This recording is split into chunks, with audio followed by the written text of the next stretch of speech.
ಮಾತಿನಲ್ಲಿ ಕೊಡುವುದಿಲ್ಲವೆಂದರೆ ಯುದ್ಧವನ್ನು ಸಿದ್ಧ ಮಾಡಿಕೊಂಡು ಬಾ ಕೃಷ್ಣ ಅಂತ ಹೇಳಿ ಭೀಮ ಹೇಳುವಾಗ ಕೃಷ್ಣ ಪರಮಾತ್ಮ ನಗ್ತನಂತೆ.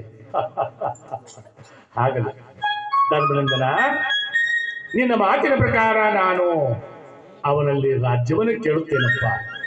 ಮಾತಿನಲ್ಲಿ ಅವನೇನಾದರೂ ಕೊಡದೆ ಹೋದರೆ ಭೀಮನ ಹೇಳಿದಂತೆ ಯುದ್ಧವನ್ನೇ ಸಿದ್ಧ ಮಾಡಿಕೊಂಡು ಬರುತ್ತೇನೆ. ನೀವೆಲ್ಲರೂ ಯುದ್ಧಕ್ಕೆ ಸಿದ್ಧರಾಗಿರಿ ಅಂತ ಹೇಳಿ ಶ್ರೀಕೃಷ್ಣ ಪರಮಾತ್ಮ ಪಾಂಡವರಿಗೆ ಅಭಯವನ್ನು ನೀಡಿ ನೇರವಾಗಿ ವಿದುರನ ಮನೆಗೆ ಬಂದು ವಿದುರನ ಮನೆಯ ಆತಿಥ್ಯವನ್ನು ಸ್ವೀಕಾರ ಮಾಡಿ ಕೃಷ್ಣನ ಬಳಿಗೆ ದುರ್ಯೋಧನ ಬಳಿಗೆ ಬಂದನಂತೆ ಕೃಷ್ಣ ಪರಮಾತ್ಮ. ದುರ್ಯೋಧನ ಬಳಿಗೆ ಬಂದಾಗ ಆ ದುರ್ಯೋಧನ ಕೇಳ್ತಿದ್ದಾನೆ ಅಂತೆ, ಕೃಷ್ಣ ಏನು ಬಂದೆ ಎಂದು ಬರೆದಿದ್ದವನು ಎಂದು ನಮ್ಮ ಆಸ್ಥಾನಕ್ಕೆ ಬಂದಿರುವೆ, ಬಂದ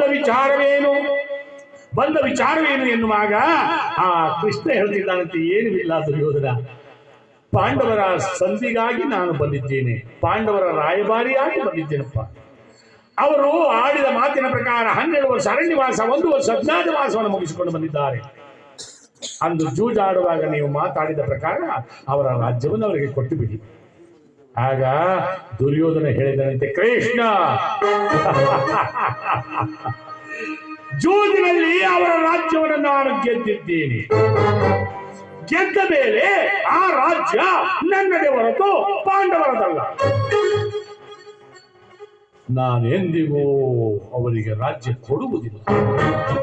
ಆಗ ಕೃಷ್ಣ ಹೇಳಿದಂತೆ, ಬೇಡ ದುರ್ಯೋಧನ, ನೀವಿಬ್ಬರು ಬೇರೆಯವರಲ್ಲ, ಪಾಂಡವರು ನೀವು ಸ್ವಂತ ಅಣ್ಣ ತಮ್ಮಂದಿರಾಗಿ ಒಬ್ಬರೊಬ್ಬರು ರಾಜ್ಯಕ್ಕೋಸ್ಕರ ಬಡಿದಾಡಿ ಸಾಯುವುದೇ. ಬೇಡ ಬೇಡ, ನನ್ನ ಮಾತನ್ನು ಕೇಳು, ಅವರಿಗೆ ಕೊಡಬೇಕಾದ ರಾಜ್ಯವನ್ನ ಕೊಟ್ಟು ಬಿಡಪ್ಪ. ಆಗ ದುರ್ಯೋಧನ ಹೇಳಿದಂತೆ, ಕೃಷ್ಣ ಅವರ ಬೇಕಾದರೆ ನಮ್ಮ ಮೇಲೆ ಯುದ್ಧ ಮಾಡಿ ಯುದ್ಧದಲ್ಲಿ ಗೆದ್ದು ರಾಜ್ಯವನ್ನು ಪಡೆಯಬೇಕೆ ವಿನಃ ಮಾತಿನಲ್ಲಿ ನಾನು ಕೊಡುವುದಿಲ್ಲ ಎಂದಾಗ ಕೃಷ್ಣ ಹೇಳ್ತಾರಂತೆ, ಹಾಗಾದರೆ ಕೊಡುವುದಿಲ್ಲವೇ? ಹೋಗಲಿ ದುರ್ಯೋಧನ, ಪಾಂಡವರು ಯುದ್ಧ ಮಾಡೋದಕ್ಕೂ ಸಿದ್ಧ, ನೀನು ರಾಜ್ಯವನ್ನ. ಹಾಗಿದ್ದ ಮೇಲೆ ಯುದ್ಧ ಎಲ್ಲಿ ನಡೆಯಬೇಕು, ಯಾವಾಗ ನಡೆಯಬೇಕು, ಎಷ್ಟು ದಿನ ಮುಗಿಯಬೇಕು, ಎಲ್ಲ ನಿಯಮಗಳು ಈ ದಿನವೇ ತೀರ್ಮಾನವಾಗಲಿ. ಆದ್ದರಿಂದ ಪಾಂಡವರ ಪರವಾಗಿ ನಾನು ಯುದ್ಧ ಕಂಕಣವನ್ನು ಕಟ್ಟುತ್ತೇನೆ, ನಿಮ್ಮ ಕೌರವರ ಪರವಾಗಿ ಯುದ್ಧ ಕಂಕಣವನ್ನು ಕಟ್ಟುವವರು ಮುಂದೆ ಬನ್ನಿ ಎಂದಾಗ ದುರ್ಯೋಧನ ಯೋಚನೆ ಮಾಡಿದರಂತೆ, ಆಹಾ, ನನಗಿರುವುದು 99 ಜನ ತಮ್ಮಂದಿರು, 99 ಜನ ತಮ್ಮಂದಿರಲ್ಲಿ ಯಾರಿಗಾದರೂ ಯುದ್ಧ ಕಂಕಣವನ್ನು ಕಟ್ಟುವುದಕ್ಕೆ ಮುಂದೆ ಬಿಟ್ಟುದೇ ಆದರೆ ಅವರಿಗೆ ನಾನು ಸಮಭಾಗವನ್ನು ಕೊಡಬೇಕು.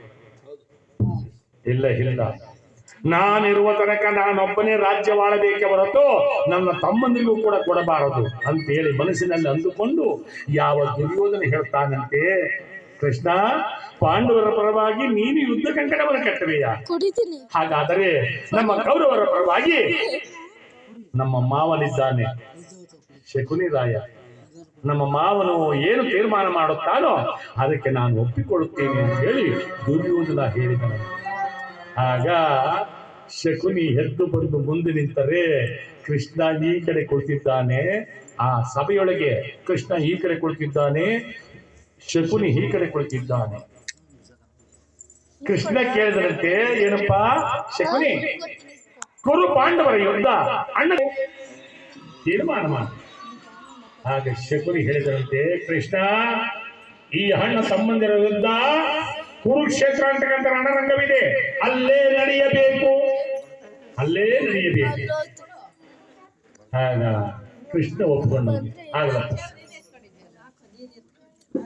ಕುರುಕ್ಷೇತ್ರ ಅಂತಕ್ಕಂಥ ರಣರಂಗದಲ್ಲೇ ನಡೆಯೋಣ, ಆದರೆ ಯುದ್ಧ ಪ್ರಾರಂಭವಾಗುವುದು ಯಾವಾಗ? ಕೃಷ್ಣ ಕೇಳಿದಂತೆ, ಯುದ್ಧ ಯಾವಾಗ ಪ್ರಾರಂಭ ಮಾಡೋದು? ಹಾಗೆ ಶಕುನಿ ಹೇಳ್ತಾನೆ, ಕೃಷ್ಣ ಈ ಅಣ್ಣ ತಮ್ಮಂದಿರ ಯುದ್ಧ ಭರಣಿ ನಕ್ಷತ್ರದಲ್ಲಿ ಪ್ರಾರಂಭವಾಗಬೇಕು ಅಂತ ಕೃಷ್ಣ ಯೋಚನೆ ಮಾಡದ. ಯಾಕೆ ಯುದ್ಧ ಶುರು ಮಾಡಬೇಕಾದ್ರೆ ಭರಣಿ ನಕ್ಷತ್ರದಲ್ಲಿ ಶಕುನಿ ಯಾಕೆ ಆಯ್ಕೆ ಮಾಡ್ತಾವನೆ? ಯೋಚನೆ ಮಾಡಿದರಂತೆ ಕೃಷ್ಣ. ಆಹಾ, ಈ ಭರಣಿ ಅಂತಕ್ಕಂಥದ್ದು ಯಮನಿಗೆ ಸಂಬಂಧಪಟ್ಟಂತೆ ಹೆಸರು. ಯಾರು ಯುದ್ಧ ಬೇಕು ಅಂತ ಕೇಳಿದ್ರು ಅವನ ರಾಶಿಗೆ ಯಮ ಅಂತಕ್ಕಂಥವ್ನು ಸೇರ್ಲಿ ಅನ್ನೋದು ಈ ಶಕುನಿಯ ತಂತ್ರ ಅಂತ ಕೃಷ್ಣ ಮನಸ್ಸಲ್ಲಿ ಅಂದ್ಕೊಂಡು ಆಗ್ಲಪ್ಪ ಬಾಣ್ಯ ನಕ್ಷತ್ರದಲ್ಲಿ ಪ್ರಾರಂಭ ಆಗಲಿ. ಹಾಗಾದ್ರೆ ಯುದ್ಧ ಮುಗಿಯೋದು ಯಾವಾಗ? ಆಗ ಶಕುನಿ ಹೇಳ್ತಾನೆ, ಕೃಷ್ಣ ಈ ಅಣ್ಣ ತಮ್ಮಂದಿರ ಯುದ್ಧ ಮೂಲ ನಕ್ಷತ್ರಕ್ಕೆ ಮುಕ್ತಾಯವಾಗಬೇಕು. ಕೃಷ್ಣ ನೋಡಿದ ಮೂಲ ನಕ್ಷತ್ರ ಅನಿಷ್ಟ ನಕ್ಷತ್ರ, ಅನಿಷ್ಟ ನಕ್ಷತ್ರದಲ್ಲಿ ಯುದ್ಧ ನಿಲ್ಲಬೇಕೆ, ಮುಗಿಯಬೇಕೆ. ಆಗ ಮನಸ್ಸಿನಲ್ಲಿ ಅಂದ್ಕೊಂಡಂತೆ ಇಲ್ಲ, ಈ ಶಕುನಿ ಹೇಳ್ತಾ ಇರುವಂತಹ ತಂತ್ರ ಈಗ ಅರ್ಥವಾಯಿತು. ಭರಣಿ ನಕ್ಷತ್ರ ಅಂದ್ರೆ ಯಮನಿಗೆ ಸಂಬಂಧಪಟ್ಟಂತ ಹೆಸರು. ಯಮನು ಅವನ ರಾಶಿಗೆ ದುರ್ಯೋಧನ ರಾಶಿಗೆ ಸೇರ್ಲಿ ಅಂತಕ್ಕಂಥ ತಂತ್ರ. ಯುದ್ಧ ಮುಗಿಯೋದು ಮೂಲ ನಕ್ಷತ್ರದಲ್ಲಿ ಅಂದ್ರೆ ಅನಿಷ್ಟ ನಕ್ಷತ್ರದಲ್ಲಿ. ಈ ಅನಿಷ್ಟ ನಕ್ಷತ್ರದಲ್ಲೇ ಈ ಪಾಪಿ ದುರ್ಯೋಧನ ಸಾಯಿದೆ ಅನ್ನೋದೇ ಈ ಶಕುನಿಯ ತಂತ್ರ ಅಂತ ಕೃಷ್ಣ ಮನಸ್ಸಲ್ಲಿ ಅನ್ಕೊಂಡು ಹಾಗಲ್ಲಪ್ಪ ಶಕುನಿ, ನಿನ್ನ ಮಾತಿನ ಪ್ರಕಾರ ಭರಣಿ ನಕ್ಷತ್ರಕ್ಕೆ ಪ್ರಾರಂಭವಾಗಲಿ, ಮೂಲ ನಕ್ಷತ್ರಕ್ಕೆ ಮುಕ್ತಾಯವಾಗಲಿ. ಅಂದರೆ ಭರಣಿ ನಕ್ಷತ್ರದಿಂದ ಮೂಲ ನಕ್ಷತ್ರಕ್ಕೆ 18 ದಿನಗಳಾಯಿತು. ಈ 18 ದಿನ ಈ ಮಹಾಭಾರತದ ಯುದ್ಧ, ಅಣ್ಣ ತಮ್ಮಂದಿರ ಯುದ್ಧ ನಡೆಯಬೇಕು. ಹಾಗಲ್ಲಪ್ಪ ಶಕುನಿ, ಈ ಯುದ್ಧದ ನಿಯಮ ಇನ್ನೇನಾದರೂ ಇದ್ದರೆ ಹೇಳಿದ್ರು ಎಂದಾಗ ಶಕುನಿ ಹೇಳ್ತಾನೆ, ಕೃಷ್ಣ ಇನ್ನೂ ಇದೆ ಕೃಷ್ಣ. ಏನು? ಯುದ್ಧ ನಡೆಯುವುದು 18 ದಿನ. ಹೌದು 18 ದಿನ. ಪಾಂಡವರಿರುವುದು 5 ಜನ. ಹೌದು 5 ಜನ. ಕೃಷ್ಣ 18 ದಿನದ ಒಳಗಾಗಿ 5 ಜನ ಪಾಂಡವರಲ್ಲಿ 3 ದಿನಕ್ಕಾಗಲಿ 5 ದಿನಕ್ಕಾಗಲಿ 10 ದಿನಕ್ಕಾಗಲಿ ಒಬ್ಬರಲ್ಲ ಒಬ್ರು 5 ಜನ ಪಾಂಡವರಲ್ಲಿ ಒಬ್ಬರು ಸತ್ತರೆ ಆ ದಿನ ಯುದ್ಧವನ್ನು ನಿಲ್ಲಿಸಿ ಬಿಡ್ತೇವೆ. ಇಡೀ ಸಾಮ್ರಾಜ್ಯವೆಲ್ಲ ಕೌರವರಿಗೆ ಹೊತ್ತು ಪಾಂಡವರು ಕೊಡಲ್ಲ ಅಂದ. ಕೃಷ್ಣ ನೋಡ್ದ, 5 ಜನದಲ್ಲಿ ಯಾರೋ ಒಬ್ಬ ಸತ್ತೋಗ್ಬಿಟ್ರೆ ಅವತ್ತು ಯುದ್ಧ ನಿಲ್ಲಿಸ್ಬಿಡ್ತೀರಾ? ಹಾಗಾದ್ರೆ ಮುಂದಕ್ಕೆ ಯುದ್ಧ ಮಾಡೋದು ಬೇಡ, ರಾಜ್ಯ ಕೊಡೋದೂ ಇಲ್ಲ.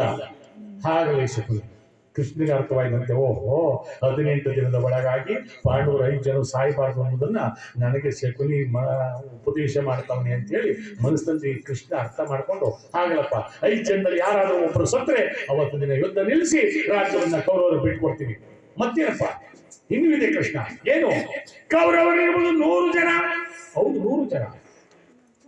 ಯುದ್ಧ ನಡೆಯೋದು 18 ದಿನ. 18 ದಿನ ಮುಗೀತು. ಒಬ್ಬನೇ ಒಬ್ಬ ಉಳ್ಕೊಂಡವನೇ ಅಂದ್ರೆ ಅವತ್ತು ರಾಜ್ಯವೆಲ್ಲ ಕೌರವರಿಗೆ ಬರ್ತು, ಪಾಂಡವರು ಕೊಡಲ್ಲ ಅಂದ. ಕೃಷ್ಣ ನೋಡ್ದ, ಇದು ಯಾವ ನ್ಯಾಯವಯ್ಯ? ಪಾಂಡವರಲ್ಲಿ ಒಬ್ಬ ಸೊತ್ತದ್ರು ರಾಜ್ಯ ಕೊಡುದಿಲ್ಲ ಅಂತೀಯ, ಕೌರವರಲ್ಲಿ ಎಲ್ಲ ಸೊತ್ತಾಗಿ ಒಬ್ಬ ಉಳ್ಕೊಂಡವನಿಂದಲೂ ರಾಜ್ಯ ಕೊಡುದಿಲ್ಲ ಅಂತೀಯ. ಆಗ ಕೃಷ್ಣನಿಗೆ ಅರ್ಥವಾಯಿತಂತೆ, ಓಹೋ ಶಕುನಿ ಹೇಳುವಂತ ಮಂತ್ರ ಈಗ ಅರ್ಥವಾಯಿತು. 18 ದಿನದ ಯುದ್ಧದಲ್ಲಿ ಪಾಂಡವರ 5 ಜನ ಒಬ್ಬರು ಸಾಯಬಾರದು, ಕೌರವರು ಒಬ್ಬರು ಉಳಿಬಾರದು ಅಂತಕ್ಕಂಥದ್ದೇ ಶಕುನಿಯ ಮಂತ್ರ ಅಂತ ಹೇಳಿ ಕೃಷ್ಣ ಮನಸ್ಸಲ್ಲಿ ಅನ್ಕೊಂಡು, ಹಾಗಲಪ್ಪ ನೀನು ಇಷ್ಟದಂತೆ ಆಗಲಿ, ಪಾಂಡವರು ಒಬ್ಬರು ಸಾಯಬಾರದು, ಸತ್ರೆ ಕೊಡ್ತೀವಿ, ಕೌರವರಲ್ಲಿ ಯಾರು ಒಬ್ರು ಉಳ್ಕೊಂಡ್ರೆ ಕೊಡ್ತೀವಿ ಅಂತ ಹೇಳಿ ಅಲ್ಲಿ ತೀರ್ಮಾನವಾಗಿದೆಯೇ. ಅಲ್ಲಿಂದ ಯಾವ ಶ್ರೀಕೃಷ್ಣ ಪರಮಾತ್ಮನಿಗೆ ದುರ್ಪಾಪಿಯಾದ ದುರ್ಯೋಧನ ಹಲವಾರು ರೀತಿಯಲ್ಲಿ ಅಪಮಾನಗಳನ್ನು ಮಾಡಿದ್ದಾನೆ. ಎಲ್ಲವನ್ನ ಸಹಿಸಿಕೊಂಡು ಶ್ರೀಕೃಷ್ಣ ಪರಮಾತ್ಮ ಧರ್ಮರಾಯನ ಬಳಿಗೆ ಬರುವಷ್ಟರಲ್ಲಿ ಆ ಧರ್ಮರಾಯ ಕೃಷ್ಣ ಪರಮಾತ್ಮನ ಕೊಂಡಾಡಿ ಕರೆಯುತ್ತಿದ್ದಾನೆ, ಲಕ್ಷ್ಮೀ ರಮಣ ಗೋವಿಂದೋ.